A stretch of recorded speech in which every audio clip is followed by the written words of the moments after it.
Meus caros, ontem fiz um vídeo de improviso, como aliás todos, sei como é que começo, mas nunca sei como é que acabo, falando da vergonha que tem sido o jornalismo a nível nacional e sobretudo aquele que acompanha, entre aspas, ou seja, o que manipula, o que mente descaradamente sobre a campanha de um dos candidatos. Esta prática da manipulação da verdade, de se substituir a verdade pela mentira, muitas vezes descarada, é um método que resulta. Viu-se agora na eleição de Joe Biden. Foram 4 anos de massacre às políticas de Trump, às políticas e à ausência delas. E realmente, ao fim de 4 anos, provou-se que isto faz escola. A manipulação de todo um povo não funciona em 15 dias, 3 semanas, mas funciona ao longo do tempo. Veja-se o que se passa em Portugal com o Covid, aliás, o que se passa em todo o mundo. Ao fim de 11 meses, não se consegue falar de outra coisa, não se consegue ignorar, seja uma teoria da conspiração ou não seja, não se consegue ignorar que isto mudou completamente o país, mas mudou porque quiseram que ele mudasse. Na minha opinião, não foi o vírus que mudou, foi o ataque, a forma de ataque ao vírus, a forma como se encarou o vírus que mudou completamente este país para pior, de tal forma que estamos agora no primeiro lugar da Europa e segundo do mundo dos países mais infectados com essa doença. Mas a culpa não é de Costa, a culpa é do povo, não se esqueçam disso.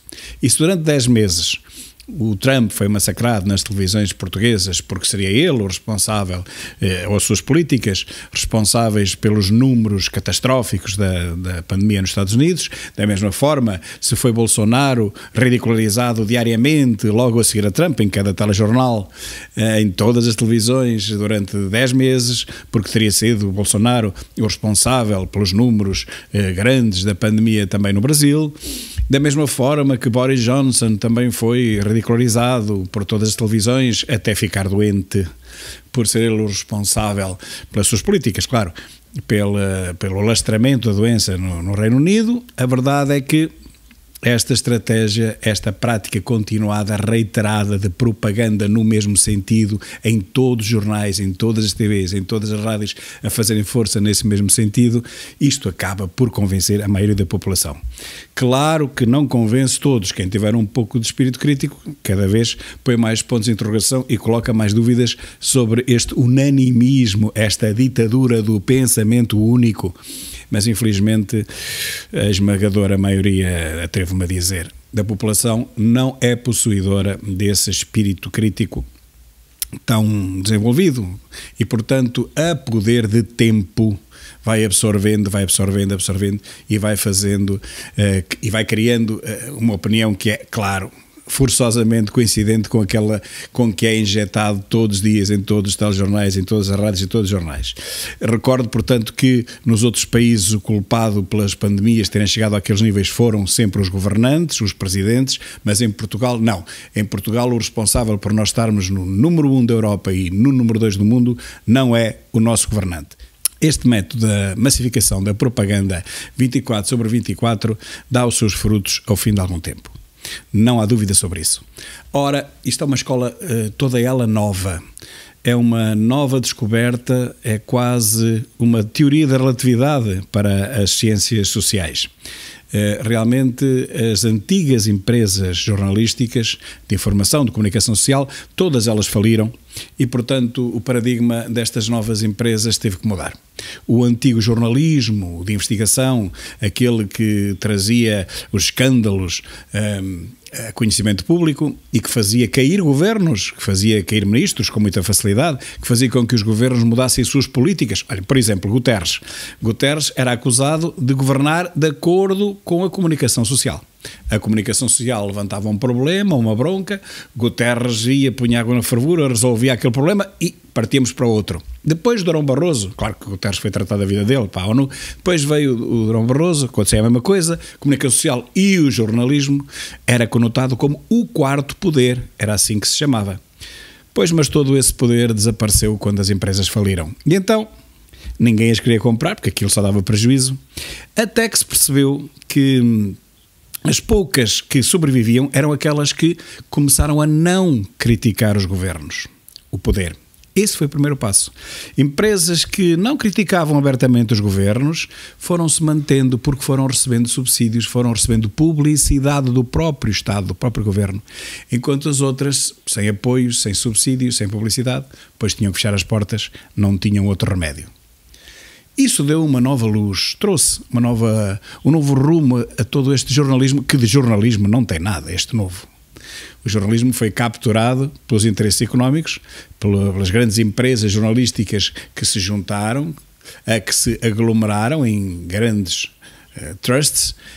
As grandes absorveram as pequenas e agora temos 2 ou 3 ou 4 grandes centrais jornalísticas praticamente em todos os países. Não temos mais do que isso. Dezenas de jornais, canais de televisão, mas que pertencem ao mesmo universo empresarial. Esse grande universo empresarial percebeu que, em vez de criar incómodos nos governos, em vez de perder dinheiro porque não recebiam subsídios, ao contrário, se fizerem o jogo do poder, não só não são hostilizados, recebem os subsídios, recebem publicidade e agora até recebem fundos aos milhões para se modernizarem. Não podem ser contracorrente, têm é que ser a favor de quem estiver no poder. E ultimamente em Portugal, para sermos agora a terra, quem tem estado no poder é o socialismo. Ou melhor, o Partido Socialista, menos mal que aquilo do socialismo tem muito pouco ou quase nada. E, portanto, o Partido Socialista toma conta do aparelho de Estado, distribui milhões por quem quiser, distribui subsídios, distribui publicidade e distribui fundos da Europa para aqueles, os seus. Portanto, neste momento, quem quiser sobreviver, e mais, quem quiser ganhar bom dinheiro, em empresas ditas jornalísticas, ditas de comunicação social, só tem um remédio, é alinhar-se à esquerda, ao PS, enquanto o PS estiver no governo, bem entendido. É a única maneira de sobreviver e não só. Sobreviver e viver bem. Ora, é claro que para se encostar ao poder não pode criticá-lo, ou criticá-lo apenas levemente, e tem que criticar, isso sim, e fazer guerra, isso sim, à oposição a esse mesmo poder. Portanto, quem estiver no poder em Portugal neste momento controla automaticamente, só por isso, controla automaticamente, digo, toda a comunicação social que existe, porque a outra já faliu, já nem sequer existe. E assim chegamos ao ponto atual. As campanhas eleitorais. Veja-se que temos 7 candidatos. Um deles hostilizado a cada minuto que passa, em cada dia, em cada passo que dá, justamente porque denuncia estas e outras jogadas, estes e outros compadrios, estes e outros grandes negócios que o governo vai fazendo com as empresas suas amigas, enquanto as outras, que não são amigas, são completamente ignoradas. E depois temos mais 6 candidatos que têm uma cobertura jornalística, digamos, normal, sem ataques por parte dos jornalistas.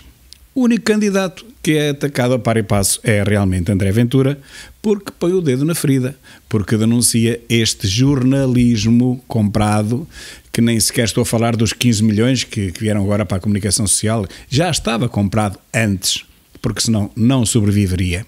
E é claro que estes 15 milhões, pois, é uma boa ajuda também, e mesmo assim muitas dessas empresas estão na corda bamba.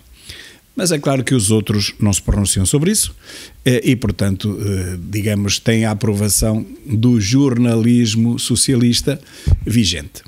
Bom, este tratamento dado à campanha de André Ventura, que ainda ontem fiz um vídeo um pouco violento, reconheço, é uma coisa chocante. Até o próprio pivô da TVI, ontem à noite, quis personificar um fact-checker, que é outra coisa que também dá muito dinheiro agora. O ser fact-check, ser polígrafo, uma empresa com 2 funcionários pode ir buscar em fundos centenas de milhares de euros por ano, a fazer de contas que verifica a verdade e a mentira e que separa ambos. É claro que essa verificação tem que ser sempre no sentido de favorecer quem? O poder. Porque senão, lá está, vai ter que fazer o seu caminho sozinho, sem subsídios, sem publicidade e sem fundos. Paula Costa Simões, André Lico, Carlota Paim, TVI. Uma chamada de atenção e um sublinhado a propósito destas declarações que acabamos de ouvir de André Ventura sobre os manifestantes. O candidato utilizou a expressão que eles são usados e organizados pelos nossos adversários e sublinho, porque assim o entendemos, que não foi apresentada nenhuma demonstração inequívoca, factual, de que fosse assim. Veja-se bem este tipo, eu tenho até dificuldade em adjetivá-lo, em não o adjetivar, aliás, adjetivá-lo era como me apetecia.